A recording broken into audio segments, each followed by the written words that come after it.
Welcome to the show of What is the Root of Education All About? We're going to do a deep dive here on education in North Carolina in this series of shows. And one of the things that I want to do in this little mini broadcast is explain why we are doing what we are doing. For one thing, education is a civil rights issue, especially in this state. As a matter of fact, it's the civil rights issue of our era.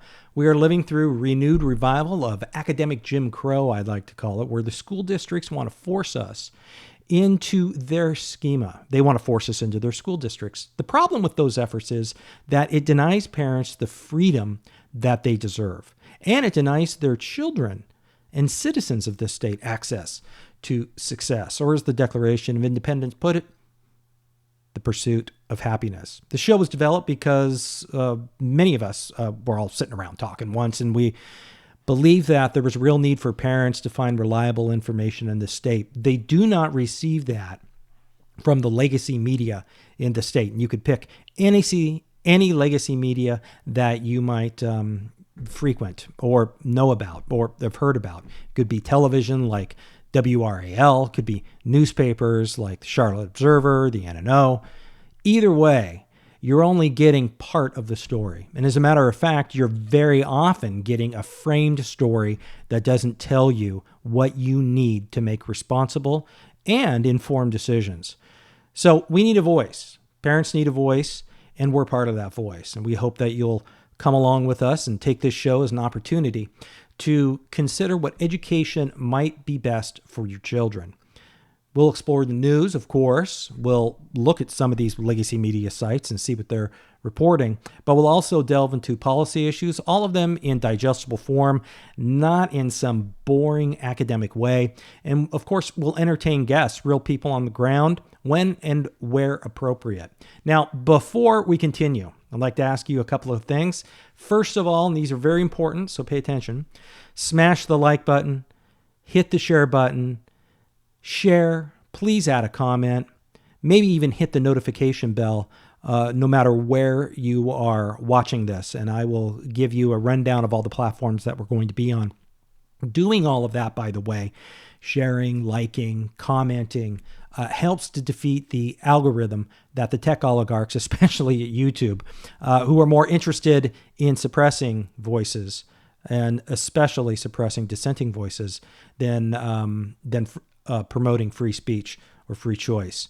Now, we are, speaking of those places where you can find us, we are not only on Facebook and Twitter, but also we are on Gab and Minds. Now, those are the social media platforms. We're also on Parler. However, as you perhaps know, the tech oligarchs at Amazon deplatformed them, and as I record this show, they are not, well, they're down, so you can't find them. But should they come back, we'll be there. Now, as our tech overlords might seek to minimize our message, we will add other media access sites or access points for you. And we'll let you know when and if we do so, and we'll definitely pass it along to you. Now, our videos. Our videos can be found on YouTube, of course, at least for the time being.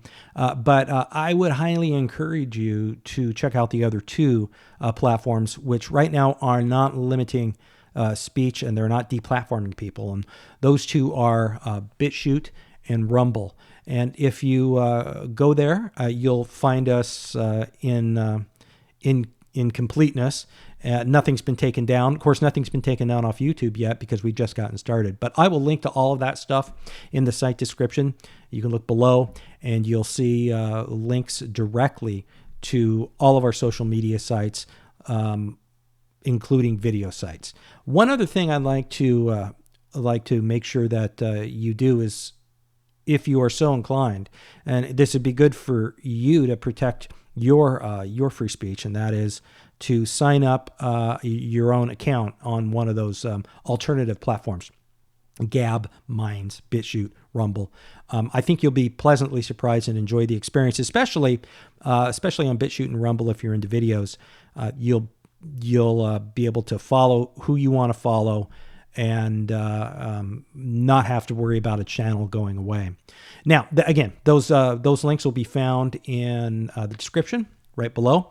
The show here, though, just to give you a sense of what we're all about, is to make sure that you are engaged in the spirit of transparency and in the spirit of free sharing of information to what's going on in education in the state. Now, this show will focus on K through 12 education in particular, but it won't ignore considerations of higher ed. I know some parents, many parents, have students, or their children who are maybe getting ready, thinking about going off to college. Not everybody is going off to college, of course, and we'll delve into some of those collegiate alternatives as well, because there has been, if you're not aware, a sort of resurgence, if you will, in alternative forms of education that have nothing to do with piling on the debt that you get at college, and far more, by the way, economically secure than going off to college and raking in debt and then having to work at some coffee shop or something like that, which is a very, very sad testament to our education system. So since the unconstitutional lockdowns in this state by the governor's edict, and in some ways also by the General Assembly in the state trying to go against the governor in some way to loosen up restrictions a little bit, we're going to be explaining to parents who I'm sure are financially distressed, who are really trying to work through the time management of kids being at home or online and having to have them supervised and all of that stuff, especially with parents' jobs that have been either laid off or not working full time, schools shut down, schools closing. All of those issues rolled into one are another reason why this show is important, because many parents are wondering how their kids will be educated. And that's a real problem for parents, the problem that our state government and our governor has created for himself and the citizens of the state. So on the practical side, we now know that shutting down schools was ineffectual. It wasn't backed by science. There's lots of evidence out there that the so-called COVID virus wasn't spreading as anticipated. And as a matter of fact, we find out that the COVID virus shutdowns haven't caused, apparently, any decrease in its spread. So the shutdowns have led to more shutdowns and, of course, the virus spread, which is, of course, the nature of viruses to do, as we learn in our science classes, as a matter of fact. Now, some have taken matters in their own hands and they're homeschooling, so we're going to be looking at homeschooling in this show as well, whether they're doing it by themselves or with a consortium of other parents. Those who could afford it are leaving their school district too and heading to private schools. So we'll look at private schools in the state. I will say the two things here are very important. The first one is that the state does regulate homeschooling, though not as much as public schools, and it regulates private schools too. I would look forward in the coming months to see what the state government does, and not in a good way, to both homeschooling and private schools. So we're going to look at these options for parents as time goes on. And still others are exploring a public school alternative, which has been fruitful for many, and going into charter schools. Now, charter schools are public schools. There's some different regulations surrounding them, but they are public schools, and they are also regulated by the state in a far heavier hand than homeschooling or private schooling or private schools. Now, so there are options for parents, and there are even more innovations that are being discussed that I won't disclose right now. But in these definitely heady times, it's good for us to keep up on what people are doing and how they're innovating. The experts in our state government and higher ed institutions don't seem to know what is best for your child.